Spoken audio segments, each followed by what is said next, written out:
जसं पुण्यात पाऊल ठेवलं तशी ट्रॅजेडी माझ्या माथ्यावर येऊन बसली. मी सकाळी 6 वाजता पुण्यात पोहोचले शिवाजीनगरला. मला शिवाजीनगरवरून कर्वेनगरला जायचं. बाप रे बाप, हे रिक्षावाले किती आगाव झालेत.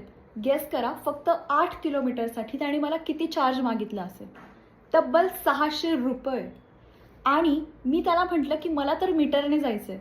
आता मी मीटरने म्हणल्यावरती त्याचं हे 600 रुपयाचं खोटं उघडं पडणार.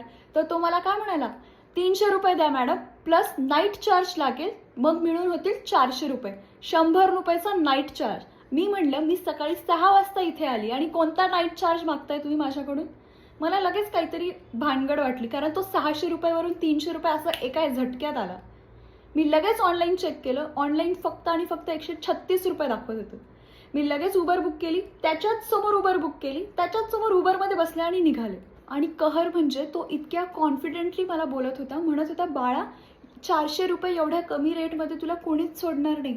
बाळा मी काय करतो, तुला घराच्या खालपर्यंत सोडतो. त्या बाळाचा तर मला इतका राग येत होता ना, एवढं असं गोड बोलून बोलून तो OMG आय वॉज. लगेच मी ती बुक केलेली रिक्षा आली, त्याच्याच समोर मी रिक्षात बसले आणि तो होता माझा satisfying revenge moment. Welcome to Pune. अशी भन्नाट एंट्री मिळते का दुसरीकडे. आणि गंमत म्हणजे हा काय एकटा नव्हता, ह्याची पूर्ण गँग होती जी लोकांना लुटत होती गोड बोलून, बाळा बाळा. एनिवेज, घरी सुखरूप पोहोचले. 4 वर्षानंतर माझ्या बहिणीला आणि माझ्या बेस्ट फ्रेंडला भेटणार आहे. आम्ही पुण्यात काय धमाल केली ते नेक्स्ट व्लॉगमध्ये सांगेल. बाय.